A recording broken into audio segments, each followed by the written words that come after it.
let's get right into it. Crawford, Spence. There were rumors that they were going to fight in November. Fell through, or if it did even fall through. Now, a lot of people who are pro Spence, they'll blame the Crawford side. A lot of people who are pro Crawford, they'll blame the Spence side. What do you think is the main reason why this fight's not happening next? Neither. It's Al Haymon. Okay. It's just plain and simple. He stalled this process forever.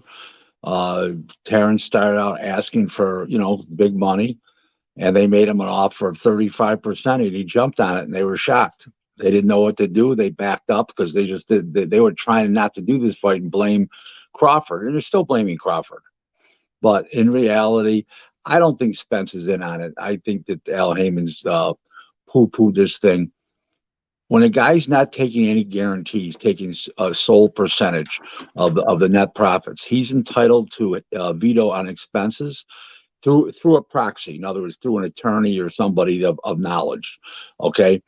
And he's also entitled to see the gross revenues and where the revenue streams, the gross revenues, and he's entitled to see the net profits, where the expenses versus the revenues, where the net profits came from, and Heyman's denying him that rights. Well, he's entitled to that. So that's all there is to it. People say he's not entitled to it because he's not a promoter.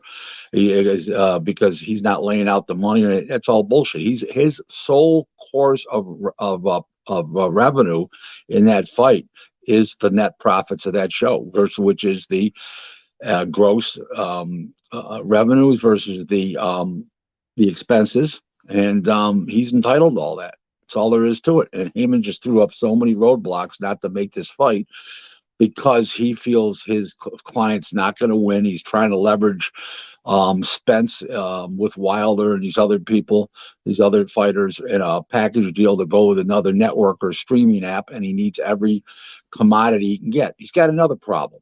Here's what it is. Crawford beat all the B fighters that, what's his name, had a whole bunch, John Molina, trying to think of them all, Felix Diaz. Then he beat one A fighter, which was right, but just total along the way.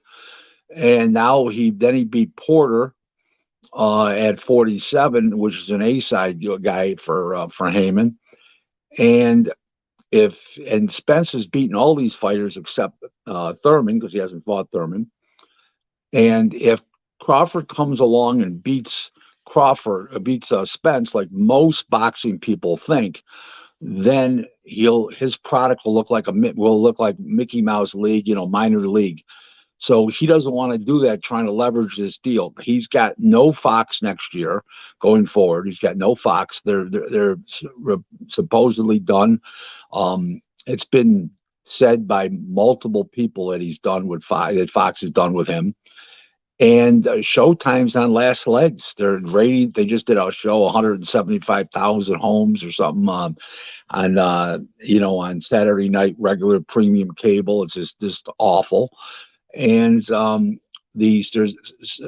Showtime is owned by CBS, and CBS owns the Paramount app. And there's a directive from CBS corporate to push the app, and they're going to probably down Showtime at the end of 2023, I believe, and switch a lot of the programming over to the Paramount app. Now, I'm not saying you're going to take boxing over, because it's $2, $3, $4 million a show, $5 million a show for boxing. They might not do it at all. Who knows? Who knows if they take Espinoza with them, because those streaming executives are much younger than the TV executives.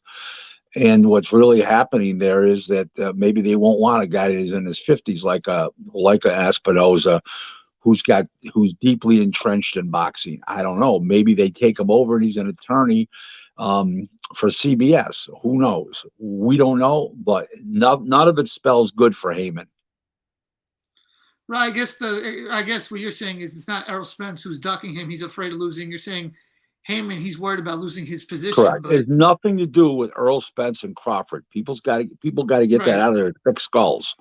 Okay. And he jerked. The final jerking was when Floyd Mayweather declared himself a partner of PBC on October 7th, I believe, and did an interview on Fight Hype and said, this fight's not happening. Maybe next year. Right. Whoa. Right. What was Crawford going to do? Stand there and not feed his family for the year? Remember something. Errol Spence and Crawford can't get a dime in endorsements. They don't get any money for public appearances. They're not around for their charm or their good looks, either of them. So they have to fight. Yeah. Okay. They have to fight. And he had this opportunity to fight. Now there's another misconception. He picked David Azavaney like he's a soft touch. No, the promoter says no, that's not true. We're going to give you X, and this is who you're going to fight if you want to do this fight. So it was the app, the BLK Prime app that determined that.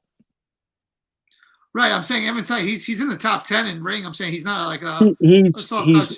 He's a legit fighter. The top. He's the European champion. He's greatly improved since his couple losses that he had years ago. Greatly improved. Conor Benn, Eddie Hearn won't even let him in the same building as Conor Benn, let alone the same ring. So there's your answer right there. He's a legit fighter. People got to stop calling this a tune-up bout, and he's a Euro bum and all this stuff. The problem with all the mentality is everybody thought they were getting Spence and Crawford versus each other. And now everybody's disappointed. So there's a lot of blowback. Well, blow up your ass, because to tell you the truth, it's a legitimate fight. And I have no complaints with this fight whatsoever. Right. And Eddie Hearn, you brought up Eddie Hearn. He said in a recent interview that Crawford and Spence are not really such big stars the way they perceive themselves or the way a lot of their hardcore fans perceive themselves. That's a big fight, a huge fight, the biggest fight for us hardcore boxing fans. But for the general public, like I could go in the street, they won't know who Crawford is or Spence. They're not household names. Does that kind of hurt their chances of making this fight happen even next year or the year? Of course. I don't think it ever happens. I think the ship has sailed. I think the ship has sailed. He loses one of his titles, and Crawford say, hey, you're not undisputed anymore, or the fight's not worth as much because it's not undisputed. Haymon will come up with that excuse. Who knows? I don't know. Listen, I may get paid for my opinions daily in professional boxing, but that being said, I don't know how other people are thinking right now.